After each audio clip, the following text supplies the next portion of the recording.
Hari ini kita belajar tentang penataan bahan kimia. Tujuan pembelajarannya adalah menjelaskan makna penataan bahan kimia, dan nanti harus dipelajari adalah mengetahui apa saja yang harus diperhatikan dalam penataan bahan kimia. Coba lihat 3 gambar ini. Gambar pertama, ini adalah gambar penataan bahan kimia yang salah. Dilihat dari estetika maka tidak bagus. Kemudian ini juga sangat berbahaya karena banyak bahan kimia apabila berdekatan itu dapat bereaksi kimia dan bisa menimbulkan hal-hal tidak baik seperti ledakan, bereaksi, korosif dan sebagainya. Kemudian ini adalah penataan bahan kimia di rak. Kemudian ini adalah penataan bahan kimia di kabinet atau almari. Bagaimana tata cara untuk penataannya? Kita akan pelajari lebih lanjut.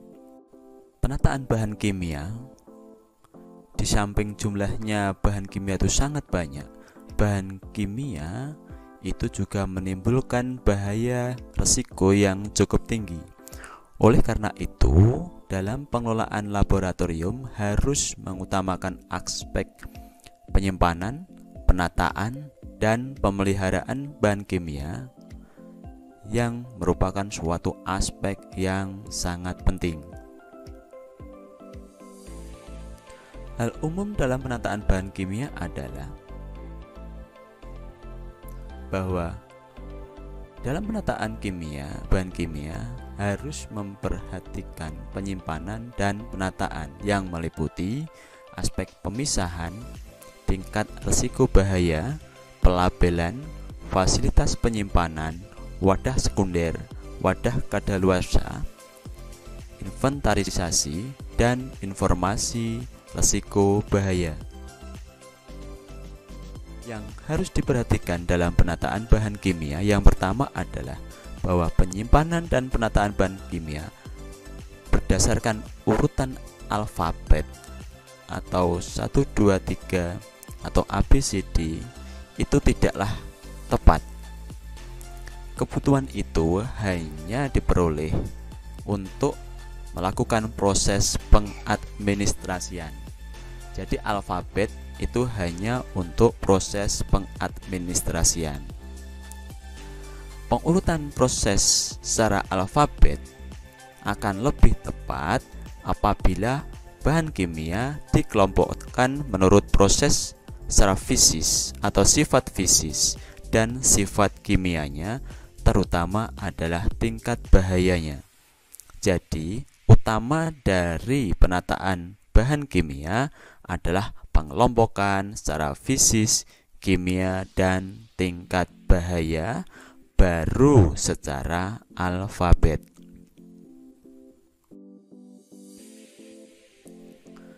Kemudian, bahan kimia yang tidak boleh disimpan dengan bahan kimia lain harus disimpan dalam wadah khusus, yaitu wadah sekunder yang terisolasi.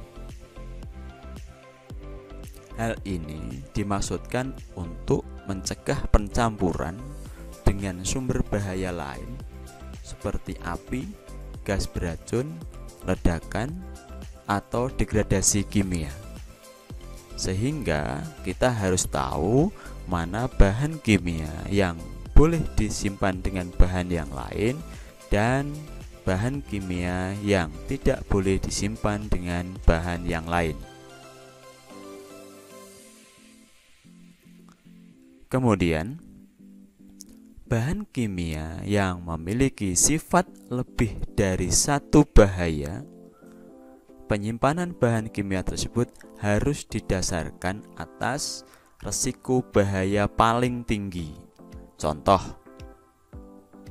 benzen memiliki sifat flammable atau mudah terbakar dan toksik atau beracun. Sifat yang terbakar atau flammable dipandang memiliki risiko lebih tinggi daripada sifat toksik. Dalam hal ini adalah bersifat karsinogenik atau menyebabkan kanker. Oleh karena itu, penyimpanan bensin harus ditempatkan pada kabinet atau almari tempat penyimpanan zat cair flammable daripada disimpan pada kabinet bahan toksik, karena flammable tingkatannya lebih tinggi.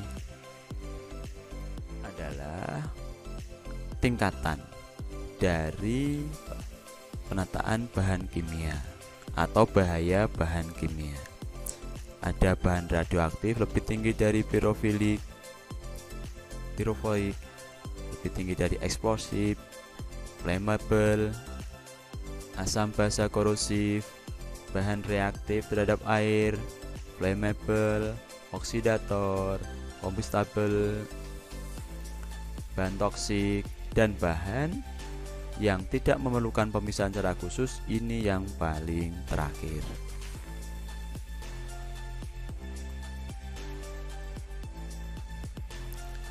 Kemudian yang keempat, wadah bahan kimia dan lokasi penyimpanan harus diberi label yang jelas. Label harus mencantumkan nama bahan, tingkat bahaya, tanggal diterima dan dipakai. Tetapi alangkah baiknya jika tempat penyimpanan masing-masing kelompok diberi label dengan warna yang berbeda. Contohnya merah untuk bahan flammable, kuning untuk oksidator, biru untuk toksik, putih untuk korosif, dan hijau untuk bahan yang berbahaya rendah. Ini biasanya ditempel pada kabinet atau almari. Ini adalah warna bahan kimia yang bisa ditempel di kabinet. Kemudian reagennya, botolnya juga diberi label. Hal ini mencantumkan nama kimia, rumusnya, konsentrasi, tanggal penerimaan, tanggal pembuatan, nama orang yang buat, lama hidupnya, tingkat bahaya, klasifikasi lokasi penyimpanan, dan nama dan alamat pabriknya. Ini ditulis pada botolnya. Kemudian, sebaiknya bahan kimia ditempatkan pada fasilitas penyimpanan secara tertutup. Dalam hal ini adalah kabinet atau loker. Tempat penyimpanan harus bersih, kering, jauh dari sumber panas atau kena sengatan sinar matahari. Di samping itu harus dilengkapi ventilasi menuju ke ruang asap atau keluar ruangan. Jangan tertutup 100%.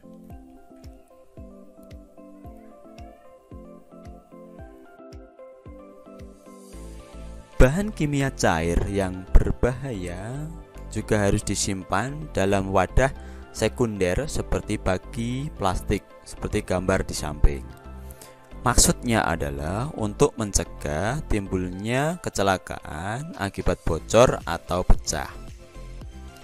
Wadah sekunder yang diperlukan harus didasarkan atas ukuran wadah yang langsung diisi bahan kimia, tidak atas dasar volume bahan kimia cair yang ada dalam wadah.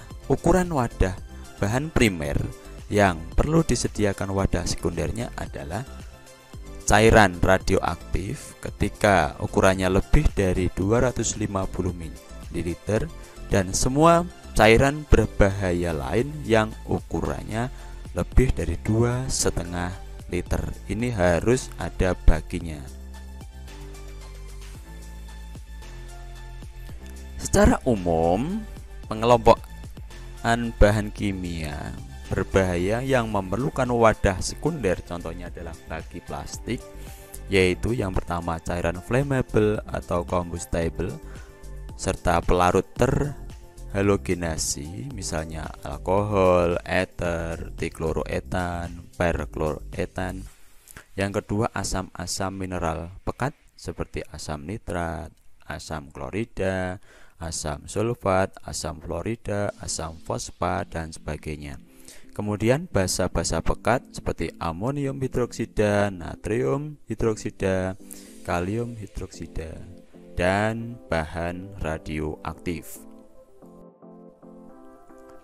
Kemudian, bagaimana dengan bahan yang kadaluarsa atau lebih dari expired? Bahan ini adalah bahan yang tidak diperlukan dan bahan kimia yang rusak, maka harus dibuang melalui unit pengelolaan limbah. Ingat bahwa biaya pembuangan bahan kimia akan meningkat jika ditunggu sampai waktu cukup lama. Karena itu, limbah kimia harus dibersihkan setiap saat. Kemudian yang ke-8, harus ada inventarisasi terhadap bahan kimia yang ada di laboratorium. Harus ada pencatatan secara berkala. Apa itu bahan kimianya, jumlahnya berapa. Maka harus diperbarui label-label yang rusak secara periodik.